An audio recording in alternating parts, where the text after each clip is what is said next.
ओम नमो भगवते वासुदेवाय। नमस्कार दोस्तों, स्वागत है आप सभी का हमारे YouTube चैनल पर। दोस्तों आइए सुनते हैं श्रीमद् भागवत महापुराण की कथा। दोस्तों पिछली कथा में हमने वर्णन किया था विराट स्वरूप की विभूतियों का वर्णन। आज की कथा में हम वर्णन करेंगे भगवान के लीला अवतारों की कथा। ब्रह्मा जी कहते हैं अनंत भगवान ने प्रलय के जल में डूबी हुई पृथ्वी का उद्धार करने के लिए समस्त यज्ञ में 12 शरीर ग्रहण किया था। आदि दैत्य हिरण्याक्ष जल के अंदर ही लड़ने के लिए उनके सामने आया। जैसे इंद्र ने अपने वज्र से पर्वतों के पंख काट डाले थे, वैसे ही 12 भगवान ने अपनी डालों से उसके टुकड़े टुकड़े कर दिए।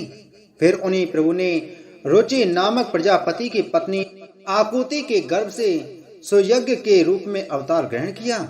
उस अवतार में उन्होंने दक्षिणा नाम की पत्नी से स्वयं नाम के देवताओं को उत्पन्न किया और तीनों लोकों के बड़े बड़े संकट हल लिए। इसी से स्वयंभू मनु ने उन्हें हरि के नाम से पुकारा। नारद कर्दम प्रजापति के घर देवहूति के गर्भ से 9 बहनों के साथ भगवान ने कपिल के रूप में अवतार ग्रहण किया। उन्होंने अपनी माता को उस आत्मज्ञान का उपदेश किया जिससे वे इसी जन्म में अपने हृदय के संपूर्ण मल तीनों गुणों की आसक्ति का सारा कीचड़ ढोकर कपिल भगवान के वास्तविक स्वरूप को प्राप्त हो गईं। महर्षि अत्रि भगवान को पुत्र रूप में प्राप्त करना चाहते थे। उन पर प्रसन्न होकर भगवान ने उनसे एक दिन कहा कि मैंने अपने आप को तुम्हें दे दिया। इसी से अवतार लेने पर भगवान का नाम दत्तात्रेय पड़ा। उनके चरण कमलों के पराग से अपने शरीर को पवित्र करके राजा यदु और सहस्त्रार्जुन आदि ने योग की भोग और मोक्ष दोनों ही सिद्धियां प्राप्त की। नारद सृष्टि के प्रारंभ में मैंने विविध लोकों को रचने की इच्छा से तपस्या की। मेरे उस अखंड तप से प्रसन्न होकर उन्होंने तप अर्थ वाले सन नाम से युक्त होकर सनक सनंदन सनातन और सनत कुमार के रूप में अवतार ग्रहण किया। इस अवतार में उन्होंने प्रलय के कारण पहले कल्प के भूले हुए आत्मज्ञान का ऋषियों के प्रति यथावत उपदेश किया, जिससे उन लोगों ने तत्काल परम तत्व का अपने हृदय में साक्षात्कार कर लिया। धर्म की पत्नी दक्ष कन्या मूर्ति के गर्भ से वे नर नारायण के रूप में प्रकट हुई। उनकी तपस्या का प्रभाव उन्हीं के जैसा है। इंद्र की भेजी हुई काम की सेना अप्सराएं उनके सामने जाते ही अपना स्वभाव खो बैठी। वे अपने हाव भाव से उन आत्म स्वरूप भगवान की तपस्या में विघ्न नहीं डाल सकी। नारद शंकर आदि महानुभाव अपनी रोष भरी दृष्टि से कामदेव को जला देते हैं, परंतु अपने आप को जलाने वाले असह्य क्रोध को वे नहीं जला पाते। वहीं क्रोध नर नारायण के निर्मल हृदय में प्रवेश करने के पहले ही डर के मारे काम चाहता है। फिर भला उनके हृदय में काम का प्रवेश तो हो ही कैसे सकता है। अपने पिता राजा उत्तानपाद के पास बैठे हुए 5 वर्ष के बालक ध्रुव को उनकी सौतेली माता सुरुचि ने अपने वचन बाणों से बेध दिया था। इतनी छोटी अवस्था होने पर भी वे उस ग्लानि से तपस्या करने के लिए वन में चले गए। उनकी प्रार्थना से प्रसन्न होकर भगवान प्रकट हुए और उन्होंने ध्रुव को ध्रुव पद का वरदान दिया। आज भी ध्रुव के ऊपर नीचे प्रदक्षिणा करते हुए दिव्य महर्षिगण उनकी स्तुति करते रहते हैं। कुमारगामी बेन का ऐश्वर और पौरुष ब्राह्मणों के अहंकार रूपी वज्र से जलकर भस्म हो गया। वह नरक में गिरने लगा। ऋषियों की प्रार्थना पर भगवान ने उसके शरीर मंथन से पृथु के रूप में अवतार धारण कर उसे नरकों से उबारा और इस प्रकार पुत्र शब्द को चरितार्थ किया। उसी अवतार में पृथ्वी को गाय बनाकर उन्होंने उसे जगत के लिए समस्त औषधियों का दोहन किया। राजा नाभि की पत्नी सुदेवी के गर्भ से भगवान ने ऋषभदेव के रूप में जन्म लिया। इस अवतार में समस्त आसक्तियों से रहित रहकर अपनी इंद्रियों और मन को अत्यंत शांत करके एवं अपने स्वरूप में स्थित होकर समदर्शी रूप में उन्होंने जड़ों की भांति योगचर्या का आचरण किया। इस स्थिति को महर्षि लोग परमहंस पद अथवा अवधूत चर्या कहते हैं। इसके बाद स्वयं उन्हीं यज्ञ पुरुष ने मेरे यज्ञ में स्वर्ण के समान कांति वाले हयग्रीव के रूप में अवतार ग्रहण किया। भगवान का वह विग्रह वेद में, यज्ञ में और सर्वदेव में है। उन्हीं की नासिका से श्वास के रूप में वेदवाणी प्रकट हुई। चाक्षुष मनवंतर के अंत में भावी मनु सत्यव्रत ने मत्स्य रूप में भगवान को प्राप्त किया था। उस समय पृथ्वी रूप नौका के आश्रय होने के कारण वे ही समस्त जीवों के आश्रय बने। प्रलय के उस भयंकर जल में मेरे मुख से गिरे हुए वेदों को लेकर वे उसी में विहार करते रहे। जब मुख्य मुख्य देवता और दानव अमृत की प्राप्ति के लिए क्षीर सागर को मथ रहे थे, तब भगवान ने कच्छप के रूप में अपनी पीठ पर मंदराचल धारण किया। उस समय पर्वत के घूमने के कारण उसकी रगड़ से उनकी पीठ की खुजलाहट थोड़ी सी मिट गई, जिससे वे कुछ क्षणों तक सुख की नींद सो सके। देवताओं का महान भय मिटाने के लिए उन्होंने नरसिंह का रूप धारण किया। फड़कती हुई भौहें और तीखी डाढ़ों से उनका मुख बड़ा भयावना लगता था। हिरण्यकशिपु उन्हें देखते ही हाथ में गदा लेकर उन पर टूट पड़ा। इस पर भगवान नरसिंह ने दूर से ही उसे पकड़कर अपनी जांघों पर डाल लिया और उसके झटपटाते रहने पर भी अपने नखों से उसका पेट फाड़ डाला। बड़े भारी सरोवर में महाबली ग्रह ने गजेंद्र के पैर पकड़ लिए। जब बहुत थककर वह घबरा गया, तब उसने अपनी सूंड से कमल लेकर भगवान को पुकारा, हे आदि पुरुष, हे समस्त लोकों के स्वामी, हे श्रवण मात्र से कल्याण करने वाले। उसकी पुकार सुनकर अनंत शक्ति भगवान चक्रपाणी गरुड़ की पीठ पर चढ़कर वहां आए और अपने चक्र से उन्होंने ग्रह का मस्तक उखाड़ डाला। इस प्रकार कृपा परवश भगवान ने अपने शरणागत गजेंद्र की सूंड पकड़कर उस विपत्ति से उसका उद्धार किया। भगवान वामन अदिति के पुत्रों में सबसे छोटे थे, परंतु गुणों की दृष्टि से वे सबसे बड़े थे, क्योंकि यज्ञ पुरुष भगवान ने इस अवतार में बलि के संकल्प छोड़ते ही संपूर्ण लोगों को अपने चरणों से ही नाप लिया था।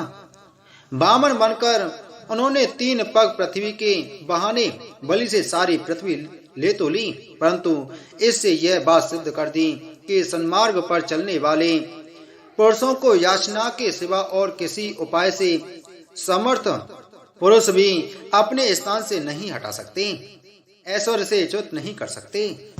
दैत्यराज बलि ने अपने सिर पर स्वयं वामन भगवान का चरणामृत धारण किया था। ऐसी स्थिति में उन्हें जो देवताओं के राजा इंद्र की पदवी मिली, इसमें कोई बलि का पुरुषार्थ नहीं था। अपने गुरु शुक्राचार्य के मना करने पर भी वे अपनी प्रतिज्ञा के विपरीत कुछ भी करने को तैयार नहीं हुए। और तो क्या, भगवान का तीसरा पग पूरा करने के लिए उनके चरणों में सिर रखकर उन्होंने अपने आप को भी समर्पित कर दिया।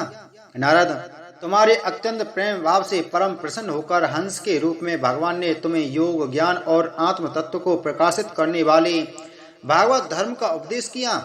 वह केवल भगवान के शरणागत भक्तों को ही सुगमता से प्राप्त होता है। वे ही भगवान स्वयंभू आदि मनवंतर में मनु के रूप में अवतार लेकर मनु वंश की रक्षा करते हुए 10 दिशाओं में अपने सुदर्शन चक्र के समान तेज से बेरोक टोक निष्कंटक राज्य करते हैं। तीनों लोकों के ऊपर सत्यलोक तक उनके चरित्रों की कमनीय कीर्ति फैल जाती है और उसी रूप में वे समय समय पर पृथ्वी के भारभूत दुष्ट राजाओं का दमन भी करते रहते हैं।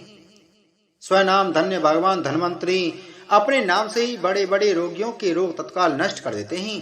उन्होंने अमृत पिलाकर देवताओं को अमर कर दिया और दैत्यों के द्वारा हरण किए हुए उनके यज्ञ भाग उन्हें फिर से दिला दिए। उन्होंने ही अवतार लेकर संसार में आयुर्वेदिक का प्रवर्तन किया। जब संसार में ब्राह्मण द्रोही आर्य मर्यादा का उल्लंघन करने वाले नारकीय क्षत्रिय अपने नाश के लिए ही देववश बढ़ जाते हैं और पृथ्वी के कांटे बन जाते हैं, तब भगवान महापराक्रमी परशुराम के रूप में अवतीर्ण होकर अपनी तीखी धार वाले फरसे से 21 बार उनका संहार करते हैं। मायापति भगवान हम पर अनुग्रह करने के लिए अपनी कलाओं भरत, शत्रुघ्न और लक्ष्मण के साथ श्री राम के रूप में इक्ष्वाकु के वंश में अवतीर्ण होते हैं। इस अवतार में अपने पिता की आज्ञा का पालन करने के लिए अपनी पत्नी और भाइयों के साथ वे वन में निवास करते हैं। उसी समय उनसे विरोध करके रावण उनके हाथों मरता है। त्रिपुर विमान को जलाने के लिए उदत शंकर के समान जिस समय भगवान राम शत्रु की नगरी लंका को भस्म करने के लिए समुद्र तट पर पहुंचते हैं, उस समय सीता के वियोग के कारण बढ़ी हुई क्रोधाग्नि से उनकी आंखें इतनी लाल हो जाती हैं कि उनकी दृष्टि से ही समुद्र के मगरमच्छ, सांप और ग्राह आदि जीव जलने लगते हैं और वह से थरथर कांपता हुआ समुद्र झटपट उन्हें मार्ग दे देता है। जब रावण की कठोर छाती से टकराकर इंद्र के बाण ऐरावत के दांत चूर चूर होकर चारों ओर फैल गए थे, जिससे दिशाएं सफेद हो गई थीं, तब दिग्विजयी रावण घमंड से फूलकर हंसने लगा था। वही रावण जब श्री रामचंद्र जी की पत्नी सीता जी को चुरा कर ले जाता है और लड़ाई के मैदान में उनसे लड़ने के लिए गर्व पूर्वक आता है, तब भगवान श्री राम के धनुष की टंकार से ही उसका वह घमंड प्राणों के साथ तत्क्षण विलीन हो जाता है। जिस समय झुंड के झुंड दैत्य पृथ्वी को रौंद डालेंगे, उस समय उसका भार उतारने के लिए भगवान अपने सफेद और काले केस के बलराम और श्री कृष्ण के रूप में अवतार ग्रहण करेंगे। वे अपनी महिमा को प्रकट करने वाले इतने अद्भुत चरित्र करेंगे कि संसार के मनुष्य उनकी लीलाओं का रहस्य बिल्कुल नहीं समझ सकेंगे। बचपन में ही पुतना के प्राण हर लेना, 3 महीने की अवस्था में पैर उछालकर बड़ा भारी छकड़ा उलट देना और घुटनों के बल चलते चलते आकाश को छूने वाले यमला अर्जुन वृक्षों के बीच में जाकर उन्हें उखाड़ डालना, ये सब ऐसे कर्म हैं जिन्हें भगवान के सिवा और कोई नहीं कर सकता। जब काले नाग के विष से दूषित हुआ यमुना जल पीकर बछड़े और गोप बालक मर जाएंगे, तब वे अपनी सुधामयी कृपा दृष्टि की वर्षा से ही उन्हें जीवित कर देंगे और यमुना जल को शुद्ध करने के लिए वे उसमें विहार करेंगे तथा विष की शक्ति से जीव लपलपाते हुए काले नाग को वहां से निकाल देंगे। उसी दिन रात को जब सब लोग वहीं यमुना तट पर सो जाएंगे और दावाग्नि से आसपास का मूंज का वन चारों ओर से जलने लगेगा, तब बलराम जी के साथ वे प्राण संकट में पड़े हुए ब्रजवासियों को उनकी आंखें बंद कराकर उस अग्नि से बचा लेंगे। उनकी यह लीला भी अलौकिक ही होगी। इनकी शक्ति वास्तव में अचिंत्य है। उनकी माता उन्हें बांधने के लिए जो जो रस्सी लाएगी वही उनके उदर में पूरी नहीं पड़ेगी, 2 अंगुल छोटी ही रह जाएगी तथा जमाई लेते समय श्री कृष्ण के मुंह में 14 भवन देखकर पहले तो यशोदा भयभीत हो जाएगी, परंतु फिर वे समझ जाएंगी। वे नंद बाबा को अजगर के भय से और वरुण के पास से छुड़ाएंगी। मैं दानव का पुत्र व्योमासुर जब गोप बालकों को पहाड़ की गुफाओं में बंद कर देगा, तब वे उन्हें भी वहां से बचा लाएंगे। गोकुल के लोगों को जो दिनभर तो काम धंधों में व्याकुल रहते हैं और रात को अत्यंत थककर सो जाते हैं, साधनाहीन होने पर भी वे अपने परम धाम में ले जाएंगे। निष्पाप नारद जब श्री कृष्ण की सलाह से गोप लोग इंद्र का यज्ञ बंद कर देंगे, तब इंद्र ब्रजभूमि का नाश करने के लिए चारों ओर से मूसलाधार वर्षा करने लगेंगे। उससे उनकी तथा उनके पशुओं की रक्षा करने के लिए भगवान कृपा परवश हो 7 वर्ष की अवस्था में ही 7 दिनों तक गोवर्धन पर्वत को एक ही हाथ से छत्रक पुष्प कुकुर मुत्ते की तरह खेल खेल में ही धारण किए रहेंगे। वृंदावन में विहार करते हुए राज करने की इच्छा से वे रात के समय जब चंद्रमा की उज्जवल चांदनी चारों ओर छिटक रही होगी, अपनी बांसुरी पर मधुर संगीत की लंबी तान छेड़ेंगे। उससे प्रेम विवश होकर आई हुई गोपियों को जब कुबेर का सेवक शंखचूर्ण हरण करेगा, तब वे उसका सिर उतार लेंगे और भी बहुत से प्रलंबासुर, धैनकासुर, बकासुर, केसी, अरिष्टासुर आदि दैत्य, चाणूर आदि पहलवान, कुबलिया पीड़ हाथी, कंस, कालियवन, भौमासुर, मिथ्या वासुदेव, साल्व, द्विविध, बानर, वलकल, दंतवक्त्र, राजा, नग्रजित के 7 बैल, सम्रासुर, विदुरथ और रुक्मी आदि तथा कंबोज, मत्स्य, कुरु, कैकय और संजय आदि देशों के राजा लोग एवं जो भी योद्धा धनुष धारण करके युद्ध के मैदान में सामने आएंगे, वे सब बलराम, भीमसेन और अर्जुन आदि नामों की आड़ में स्वयं भगवान के द्वारा मारे जाकर उन्हीं के धाम में चले जाएंगे। समय के फेर से लोगों की समझ कम हो जाती है, आयु भी कम होने लगती है। उस समय जब भगवान देखते हैं कि अब ये लोग मेरे तत्व को बतलाने वाली वेद वाणी को समझने में असमर्थ होते जा रहे हैं, तब प्रत्येक कल्प में सत्यवती के गर्भ से व्यास के रूप में प्रकट होकर वे वेद रूपी वृक्ष का विभिन्न शाखाओं के रूप में विभाजन कर देते हैं। देवताओं के शत्रु दैत्य लोग भी वेद मार्ग का सहारा लेकर मैदानव के बनाए हुए अदृश्य वेग वाले नगरों में रहकर लोगों का सत्यानाश करने लगेंगे। तब भगवान लोगों की बुद्धि में मोह और अत्यंत लोभ उत्पन्न करने वाला वेश धारण करके बुद्ध के रूप में बहुत से उपधर्मों का उपदेश करेंगे। कलयुग के अंत में जब सत्पुरुषों के घर भी भगवान की कथा होने में बाधा पड़ने लगेगी, ब्राह्मण क्षत्रिय तथा वैश्य पाखंडी और शूद्र राजा हो जाएंगे। यहाँ तक कि कहीं भी स्वाहा स्वधा और वसटकार की ध्वनि देवता पितरों के यज्ञ श्राद्ध की बात तक नहीं सुनाई पड़ेगी। तब कलयुग का शासन करने के लिए भगवान कल के अवतार ग्रहण करेंगे।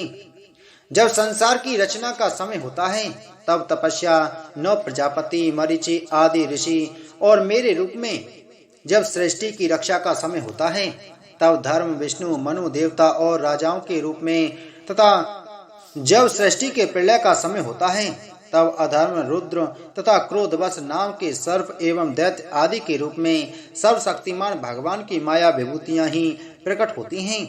अपनी प्रतिभा के बल से पृथ्वी के एक एक धूलि कण को गिन चुकने पर भी जगत में ऐसा कौन पुरुष है जो भगवान की शक्तियों की गणना कर सके।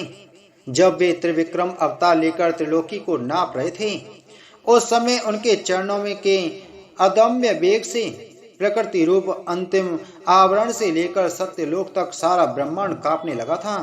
तब उन्होंने ही अपनी शक्ति से उसे स्थिर किया था। समस्त सृष्टि की रचना और संहार करने वाली माया उनकी एक शक्ति है। ऐसी ऐसी अनंत शक्तियों के आश्रय उनके स्वरूप को ना मैं जानता हूँ और ना वे तुम्हारे बड़े भाई सनकादि ही, फिर दूसरों का तो कहना ही क्या है। आदिदेव भगवान शेष सहस्त्र मुख से उनके गुणों का गायन करते आ रहे हैं, परंतु वे अब भी उनके अंत की कल्पना नहीं कर सके। जो निष्कपट भाव से अपना सर्वस्व और अपने आप को भी उनके चरण कमलों में निछावर कर देते हैं, उन पर वे अनंत भगवान स्वयं ही अपनी ओर से दया करते हैं और उनकी दया के पात्र ही उनकी दुस्तर माया का स्वरूप जानते हैं और उसके पार जा पाते हैं। वास्तव में ऐसे पुरुष ही कुत्ते और सियारों के कलेवा रूप अपने और पुत्र आदि के शरीर में यह मैं हूँ और यह मेरा है ऐसा भाव नहीं करते।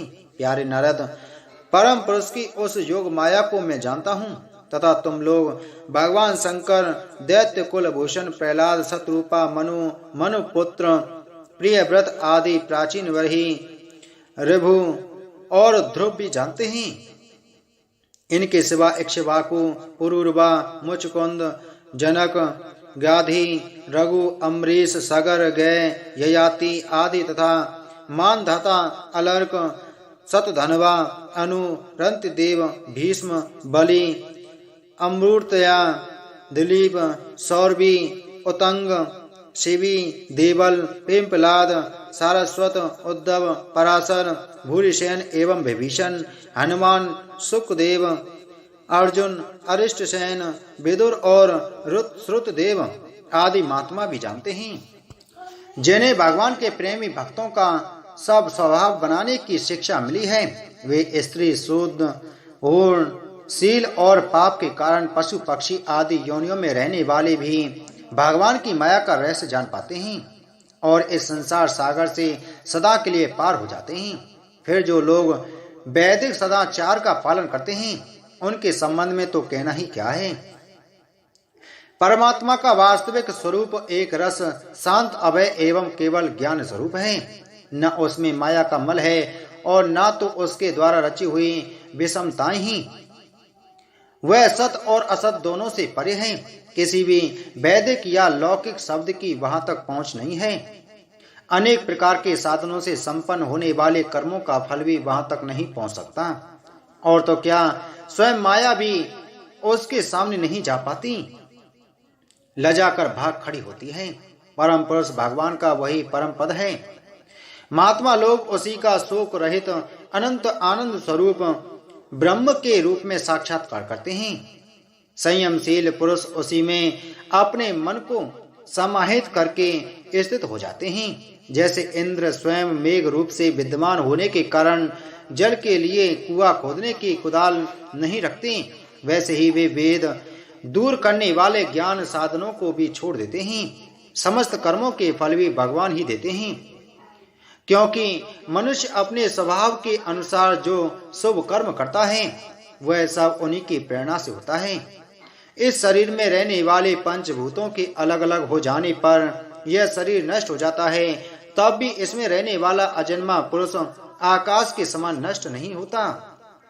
बेटा नारद, संकल्प से विश्व की रचना करने वाले षड्यंत्र संपन्न श्री हरि का मैंने तुम्हारे सामने संक्षेप से वर्णन किया। जो कुछ कार्य कारण अथवा भाव अभाव है वह सब भगवान से भिन्न नहीं है, फिर भी भगवान तो इससे पृथक भी है ही। भगवान ने मुझे जो उपदेश किया था वह यही भागवत है। इसमें भगवान की विभूतियों का संक्षिप्त वर्णन है, तुम इसका विस्तार करो। जिस प्रकार सबके आश्रय और सर्वस्वरूप भगवान श्री हरि में लोगों की प्रेममयी भक्ति हो, ऐसा निश्चय करके इसका वर्णन करो। जो पुरुष भगवान की अचिंत्य शक्ति माया का वर्णन या दूसरों के द्वारा किए हुए वर्णन का अनुमोदन करते हैं अथवा श्रद्धा के साथ नित्य श्रवण करते हैं, उनका चित्त माया से कभी मोहित नहीं होता। बोलो श्रीमद् भागवत महापुराण की जय। बोलो श्री कृष्णचंद्र भगवान की जय।